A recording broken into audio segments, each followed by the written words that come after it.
बिस्मिल्लाहिर्रहमानिर्रहीम। अस्सलाम वालेकुम दोस्तों, उम्मीद करता हूँ आप बिल्कुल ठीक ठाक होंगे। दोस्तों आज है 10 मई सन 2021 और दिन है पीर का सोमवार का। दोस्तों ओमान के महकमे मौसमियात के मुताबिक जो इस वक्त हालात हैं बहीरा अरब के, तो चांसेस हैं कि आने वाले दिनों में एक ट्रॉपिकल स्टॉर्म बनेगा, यानी समंदरी तूफ़ान बनेगा।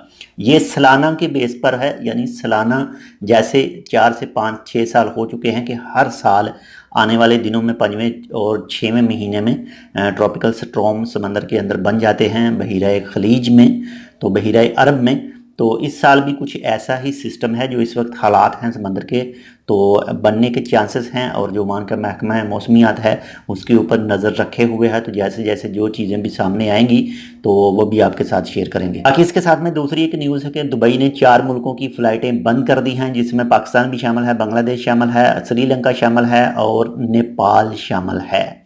तो ये कानून लागू हो रहा है 12 मई रात 12 बजे के बाद में। तो अगर आपकी भी टिकट है, आप भी सफ़र करना चाहते थे, दुबई का टिकट करवाई हुई है, तो जल्द से जल्द अपने ट्रैवल एजेंट के साथ रब्ता करके मज़ीद मालूमात हासिल कर लें। तो मिलते हैं आपसे दूसरी अपडेट के साथ। अगर आपने अभी तक हमारे ये channel tech with Urdu blog subscribe नहीं किया तो आप इसको सब्सक्राइब कर सकते हैं मज़ीद ऐसे ही अच्छे और मालूमाती वीडियोज़ के लिए। अल्लाह हाफिज़।